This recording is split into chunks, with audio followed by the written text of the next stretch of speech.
Video देखें फिर बात करते हैं। पानी लें और दवाई खाएं।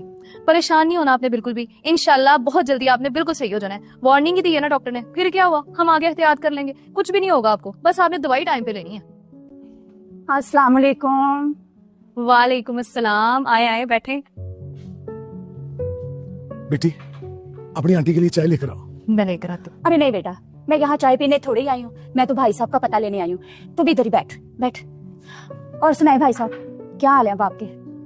अल्लाह का शुक्र है बीबी, अब मैं पहले से बेहतर हूँ। शुक्र है अब आपकी तबीयत ठीक है। और जब से आप हॉस्पिटल से घर आए हैं मुझसे तो रहा ही नहीं गया। मैंने कहा पहले भाई साहब का पता लेकर आना है। जैसे भाई साहब हुआ क्या था? बस बीबी सीने में दर्द उठा था, डॉक्टर कहते हैं हार्ट अटैक हुआ है। माशाल्लाह माशाल्लाह, देखिए ना हार्ट अटैक के बाद भी आप उठकर बैठे हुए हैं। और एक वो मेरी बहू है। हो आंटी, आपकी बहू कैसी है अब? वो ठीक तो है ना?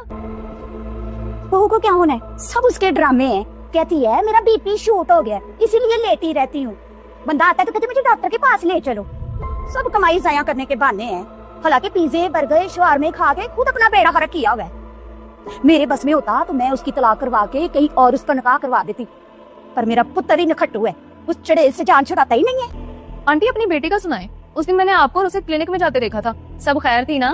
हाँ वो कहती मेरे सर में दर्द है, तो मैंने कहा चला मैं तुझे क्लिनिक पे लेकर चलती हूँ, दवाई लेकर देती हूँ। तो उस दिन बस वो दवाई लेने गई थी। वैसे आंटी आपको मेरी बात बुरी लगेगी, लेकिन मुझे बड़ी हैरत हुई है आपकी ये सोच देख के अपनी बहू के बारे में। अपनी बच्ची को जरा सी तकलीफ हुई है, उसे डॉक्टर के पास ले गई है, और बहू की तकलीफ आपको ड्रामा लगती है? आंटी आप जैसे लोग ना बहू को तो इंसान ही नहीं समझते। ना वो रो सकती है, ना वो बीमार हो सकती है, ना वो थक सकती है, उसकी तो तकलीफ भी आपके लिए ड्रामा है। ठीक है भाई साहब, मैं तो यहाँ आपका पता लेने आई थी, गलती हो गई मुझसे। यहाँ आकर मुझे क्या पता था यहाँ आकर मुझे बेइज्जती करवानी पड़ेगी। ये आजकल के बच्चों को बड़ों के सामने बात करने की तमीज ही नहीं है। अपने घर का अच्छा भला सारा काम काज छोड़ के मैंने कहा चलो जाके नेकी कमाओ, और यहाँ देख लो नेकी के बदले आगे से बेइज्जतियां मिल रही है मुझे। जाओ मेरी तरफ से बाहर में जाओ, मुझे क्या जरूरत है ऐसी आके पका पुता करने की आप लोगों का? क्या जरूरत है तुम्हें किसी के घर के मामले में दखल देने की? अबू ये तो मैंने उसे कम सुनाई है, वो उठ के चलेगी, वरना मैं उसे और अच्छी तरह सबक सिखाती। 3 माह पहले की बात है, मेरी एक दोस्त थी, उसकी सास भी यकीन नहीं करती थी उसकी बीमारी का। 2 छोटे छोटे बच्चे थे उसके, और वो उम्मीद से भी थी। एक रात वो सोई, नींद में कहीं उसका बीपी शूट हुआ, और सुबह उसने सांस तक नहीं ली, वो फौत हो गई। कभी सोचती हो क्या ससुराल वाले बहू की मौत पर भी यही कहेंगे कि ये भी एक ड्रामा है, या फिर अपनी बीमारी का यकीन दिलाने के लिए मरना ही पड़ेगा बहू को?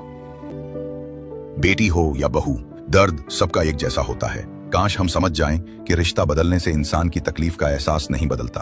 बहू को अपनी बीमारी साबित करने के लिए मरना ना पड़े। इस वीडियो को देखकर आपकी क्या राय है, कमेंट्स बॉक्स में मुझे बताएं। जज़ाकल्लाह।